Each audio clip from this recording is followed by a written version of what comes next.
पांच राज्यों में विधानसभा चुनाव का बिगुल बज चुका है। सभी पार्टियां आने वाली चुनौती के लिए तैयार हैं। चुनावी राज्य मध्य प्रदेश, राजस्थान और छत्तीसगढ़ में कांग्रेस और बीजेपी की सीधी टक्कर है। इस बार के विधानसभा चुनाव में कई दिग्गज नेताओं के लिए खुद को साबित करने का शायद ये आखिरी मौका है। बात एमपी की भी होगी, छत्तीसगढ़ की भी होगी और राजस्थान की भी होगी। और पांच राज्यों में जिस तरह से विधानसभा चुनाव होने वाले हैं, उन राज्यों में कौन कौन से ऐसे बड़े नेता हैं जिनको ऐसा लगता है कि इस बार नहीं तो फिर कभी नहीं। इस विषय पे आज तफसील से चर्चा करेंगे। खास मेहमान हमारे साथ मौजूद है, उनसे आपका परिचय करा देते हैं। इस वक्त हमारे साथ देवेंद्र प्रमुख जी हैं, नेता है बीजेपी के। रत्नाकर सिंह जी हमारे साथ हैं, प्रवक्ता है कांग्रेस के। विष्णुप्रिया जी हमारे साथ है, राजनीतिक विश्लेषक हैं। और राजलक्ष्मी जोशी जी हमारे साथ है, राजनीतिक विश्लेषक है। आप सभी का बहुत स्वागत है हमारे खास कार्यक्रम लोकतंत्र में। राजलक्ष्मी जी, क्या वाकई ये एक बड़ा फैक्टर है और क्या लगता है कि इसका खामियाजा भारतीय जनता पार्टी को उठाना पड़ता है? देखिए, लोकसभा चुनाव अलग मुद्दों पर लड़े जाते हैं, वहां प्रधानमंत्री का चेहरा सामने लाना या फिर विधानसभा चुनावों में प्रधानमंत्री का जाना एक अलग बात है, लेकिन लोकल नेताओं को तरजीह ना देना भारतीय जनता पार्टी के लिए क्या लगता है वाकई दिक्कतें क्रिएट करती है या फिर जनता में एक अच्छी छाप नहीं छोड़ती? जी नेहा जी, ऐसा है कि मुझे नहीं लगता कि लोकल जो लीडरशिप है उसको इग्नोर या पीछे रखा जा रहा है। बस यही बात है कि मोदी जी जो हैं वो स्टार कैंपेनर है और इस बात से बीजेपी बिल्कुल नहीं कतराती और वो इस बात का फायदा भी उठाते हैं और सही तरीके से उठाते हैं। और मोदी जी जो कनेक्ट कर सकते हैं जो लोगों के साथ में, वो तो कोई भी और लीडर, कोई भी पॉलिटिकल पार्टी में कोई भी लीडर उस तरीके से कनेक्ट नहीं कर पाता। तो बीजेपी क्यों पीछे हटे मोदी जी को स्टार कैंपेनर बनाने से? तो आपने अगर देखा होगा कि बीजेपी के सभी जो वरिष्ठ नेता हैं वो सभी चाहते हैं कैंपेनिंग के लिए, वो पूरी तरीके से जो है प्रयास करते हैं कि पूरी तरीके से हम सत्ता में वापस आए। तो वो कोई भी अगर समझे कि एक कहीं कोई जगह पे बाय इलेक्शन भी होगा तो भी वहाँ पे वो कोई कमी नहीं छोड़ते हैं इस बात के लिए कि हम इसको इलेक्शन को जीतेंगे। तो उसमें मुझे कोई गलत नहीं लगता, क्योंकि सभी पॉलिटिकल पार्टीज की यही एक उद्देश्य होनी चाहिए कि वो इलेक्शन को जीते, क्योंकि उनकी जो भी वो मैनिफेस्टो में होता है अगर उनको वो इम्प्लीमेंट करना है तो फिर उनको सत्ता में होना पड़ेगा। तो सत्ता में होने के बाद ही वो उनकी जो भी आइडियोलॉजी है, जो भी है, वो उसको पूरी तरीके से इम्प्लीमेंट कर पाएंगे। और उसमें वो कोई गलत तो नहीं कर रहे हैं। लेकिन अभी जो आपने कहा कि जो लोकल लीडरशिप है उसमें अगर आप देखते हैं तो फिर उत्तर प्रदेश में आप सोचिए कि योगी आदित्यनाथ जी को चीफ मिनिस्टर, मुख्यमंत्री का चेहरा नहीं बनाया हुआ था। जब वो पहली बार जब मुख्यमंत्री बने उससे पहले वो चेहरा नहीं थे।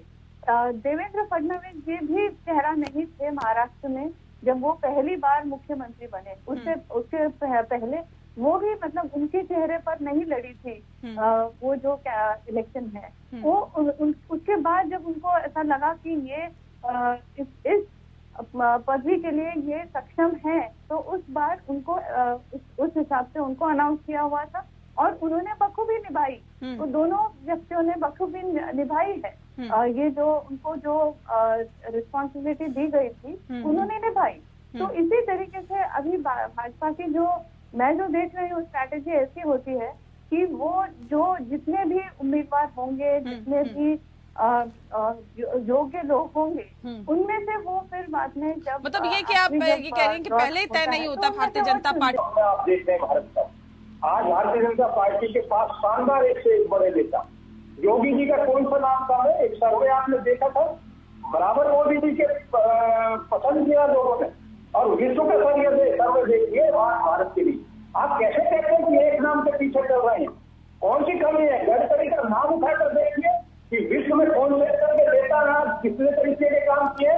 क्या राजनाथ जी का छोटा नाम है? क्या और नेताओं की आप प्रदेश के उनकी बात कर रहे हैं? हमारे बराबर का नेता है किसी के पास? देवेंद्र जी यही चैनल पे बैठकर कह रहे थे कि नरेंद्र मोदी के अलावा इनके पास प्रधानमंत्री का कौन दावेदार? ये कह सकते हैं क्या? इनके पास सिर्फ दो ही नेता हैं, नरेंद्र मोदी, अमित शाह। उन्होंने जो हुक्म जारी कर दिया, दिल्ली से फरमान जारी कर दिया, वो सबको मानना है। तो ये फेरिस्त जो है गिनाने का काम जो है आप नहीं करें तो अच्छा है। इसका मुखपत्र ऑब्जर्वर ये कहता है कि 2024 का चुनाव जो है हम मोदी जी के चेहरे पे अगर लड़ेंगे तो हम नहीं जीत पाएंगे। इस बात को इस सच्चाई को ये स्वीकार करना नहीं चाहते हैं। क्यों नहीं चाहते? उसका कारण यही है, इनके पास मोदी जी के अलावा कोई चेहरा है ही नहीं जिसके चेहरे पे ये कहीं पे भी चुनाव लड़ सके। भ्रष्टाचार में लिस्ट की बात करते हो तो इतिहास गवाह है इस बात का कि आपका वर्ल्ड रिकॉर्ड, पूरे वर्ल्ड में इतने घोटाले कहीं नहीं हुए जितने 7 वर्षों में कांग्रेस काल में हुए। राजलक्ष्मी जी, देखिए मध्य प्रदेश, छत्तीसगढ़, राजस्थान, इन 3 राज्यों में खास तौर पे कितने कांटे की टक्कर आप देखती हैं दोनों पार्टियों के बीच? जी देखिए, छत्तीसगढ़ में और राजस्थान में दोनों जगह पे वो क्या कर रहे हैं कि जो कर्नाटका में जो उन्होंने जो स्ट्रैटेजीज अपनाई थी उसी को वो रिपीट कर रहे हैं। उन्होंने ओपीएस हो या जो गारंटीज हो, ये जो राशि दे रहे हैं, वो फ्रीबीज की जो जिक्र की थी विष्णुप्रिया जी ने, तो उसी को वो रिपीट कर रहे हैं।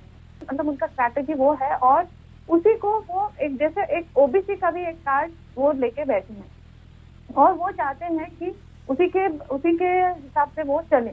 और उन्होंने वो दोनों जगह पे जैसे कांग्रेस ने क्या किया है, उनकी पार्टी को एकत्रित दिखाने के लिए उन्होंने एक चेहरा भी घोषित कर दिया है। जबकि बात यह है कि उनमें भी एक अंदरूनी जो क्लेश है वो तो है, वो आपको भी पता है। राजस्थान में भी ये पायलट जी अभी भी संतुष्ट तो है नहीं, लेकिन वो कुछ कारणों से वो चुप्पी उन्होंने साधी हुई है। तो वो लेकिन बाहर निकलने में बहुत ज्यादा वक्त नहीं लगेगा। जैसे कर्नाटका में भी इलेक्शन के बाद ही इतना बड़ा जो तमाशा हुआ, जो दोनों जो उम्मीदवार थे, जो डीके शिव कुमार जी और सिद्धरामैया जी, तो वही एक सिचुएशन राजस्थान में भी हो सकता है अगर कांग्रेस वापस आती है तो। और लेकिन उन्होंने अभी आज तो एक यूनाइटेड एक फेस दिखाया हुआ है, लेकिन बीजेपी ने क्या किया हुआ है कि सभी जगह पे वो एक ही चेहरा, एक ही पार्टी के नाम से ये जो इलेक्शन कैंपेन चला रही है। अभी मुझे एक चेहरा, ये जो इस पर जो एक टिप्पणी की थी हमारे कांग्रेस के स्पोक्स पर्सन ने, तो उस पर मैं एक बात कहना चाहती हूँ कि एक चेहरे के ऊपर, वो भी प्रधानमंत्री के नाम से, इनको इतनी ऑब्जेक्शन क्यों है? क्या इसीलिए कि कांग्रेस में इनके पास 3 चेहरे हैं? कांग्रेस में इनके पास 3 चेहरे हैं, वो 3 के अलावा और कोई चौथा, 5वां, 6ठा चेहरा इनके पास है ही नहीं। 3 चेहरे हैं इनके पास में। तो इनको लेकिन अभी भाजपा में वो एक चेहरे के अलावा भी और भी कोई भी प्रत्याशी हो सकता है। ऐसा नहीं है कि निरंतर मोदी जी ही वहाँ पे रहने वाले हैं, लेकिन सभी अभी जैसे भाजपा में सभी चाहते हैं कि जितना ज्यादा वक्त हो मोदी जी संभाले, क्योंकि सभी पूरे आप देखते हैं कि देश भर में और विदेश में भी वो काफी ठीक है। रत्नाकर जी जवाब देना चाहते हैं आपको? ठीक है रत्नाकर जी, मैं आ रही हूँ। राजलक्ष्मी जी एक और बात, जब इलेक्शन कैंपेन होती है तो ये सारे पार्टियां कहते हैं कि मोदी जी क्यों सामने रहते हैं, और जब पार्लियामेंट में या कहीं और कोई भी विषय पर जब और मंत्री और सदस्य आकर कोई भी विषय पर वो जब स्पष्टीकरण करते हैं, तब वो कहते हैं कि मोदी जी क्यों नहीं बात करते।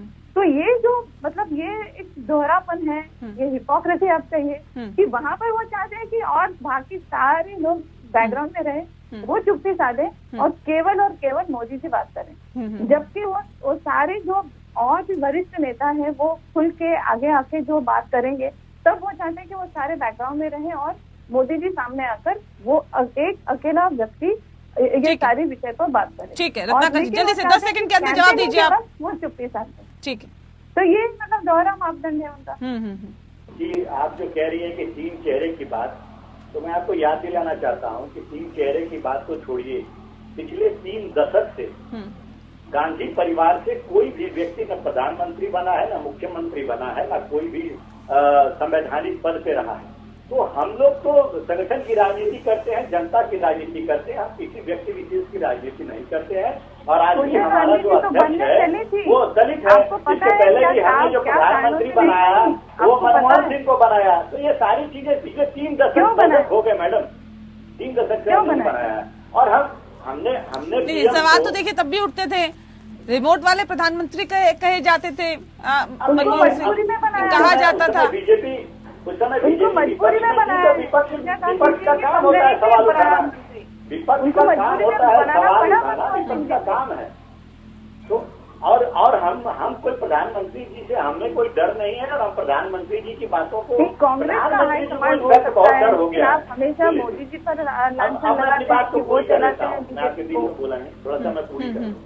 देखिए प्रधानमंत्री जी कहीं पे भी रैली में जाते, चाहे राजस्थान में जाए, मध्य प्रदेश में जाए, छत्तीसगढ़ में जाए, तो वहाँ पे उन्होंने क्या किया है वो उपलब्धियों को गिनाने की जरूरत होती है। तो जनता से आप वोट मांगने जाएंगे तो बताएंगे ना कि हम जो है हमने ये किया है, हमने वो किया है, तो सारी चीजों गिनाएंगे। लेकिन प्रधानमंत्री जी 51 मिनट के अपने भाषण में 43 बार कांग्रेस को कोसने का काम करते हैं।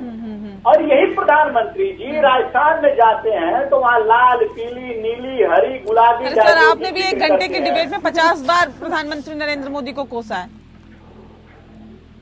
पूछिए, मैं सुन नहीं पाया। मैं कह रही हूँ 50 मिनट की डिबेट में आपने भी 50 बार प्रधानमंत्री नरेंद्र मोदी को कोसा है। तो आप काम है राजनीतिक पार्टियों का, आप अपना काम कर रहे हैं, वो अपना काम कर रहे हैं। खैर हम आगे बढ़ते हैं। विष्णुप्रिया ये कह रहे हैं कि वसुंधरा आप लोग तो महिलाओं के सशक्तिकरण के लिए तमाम बातें करते हैं। कह रहे हैं महिला आरक्षण बिल हमने जी पास करा दिया, हमारी तो सरकार जो महिलाओं के लिए आगे बढ़ चढ़ कर आती है, हम तो हमेशा महिलाओं को आगे बढ़ाने की बात करते हैं। कह रहे वसुंधरा राजे को तो आप पीछे करे जा रहे हैं, वो तो मंच में भी पीछे ही दिखाई देती है, मुझे लगता है का मौका नहीं दिया जाता। एक और चीज मुझे लगता है कि बीजेपी ना हर चीज मुझे लगता है थोड़ा टाइम लेके करती है। तभी देखिए वुमेन रिजर्वेशन बिल भी ले आए, बट उसका पूरा इम्प्लीमेंटेशन सब कुछ 2029 में होगा। तो मुझे लगता है ये बहुत धीरे धीरे करना चाहते हैं। क्या ऐसा ही है क्या सर? देखिए सुप्रिया जी बहुत अच्छा क्वेश्चन है आपका, बड़ा गहन क्वेश्चन भी आया। मैं एक चीज और कहूंगा कि वसुंधरा जी का नाम बड़ा चर्चा में है और कई बार विपक्ष को भी यही दिक्कत है कि उनका नाम पीछे किया जा रहा है। लेकिन ये भारतीय जनता पार्टी की एक रणनीति होती है, स्ट्रेटजी होती है, अपना काम करने का तरीका होता है कि एक हमारे यहाँ कहावत है कि जो सिंह का जो शेर जब शिकार करता है तो 2 कदम पीछे हटता। अब वसुंधरा जी तो हल्के में ले रहे हैं लोग। अब मैं तो ये कह रहा हूँ चुनाव होने दीजिए, ज्यादा बड़ी बात करने से क्या होगा, आप देखिए क्या क्या होता है। तो जहाँ सोचते नहीं वहाँ हम काम कर देते हैं। तो कोई पीछे नहीं है, बहुत शानदार तरीके से जिसकी जहाँ भूमिका है सिर्फ उसे सहज करना, जिसका जो काम है उससे काम लेना।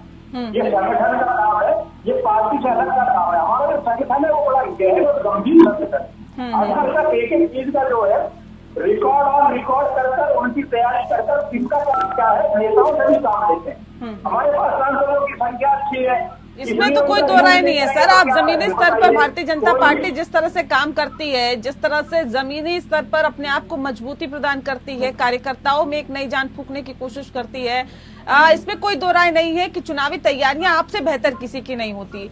लेकिन चुनाव कौन जीतता है और जनता किस पर विश्वास करेगी ये तो फिर आने वाला वक्त ही बताएगा। बहरहाल बहुत शुक्रिया आप सभी का हमारे साथ इस खास चर्चा में शामिल होने के लिए।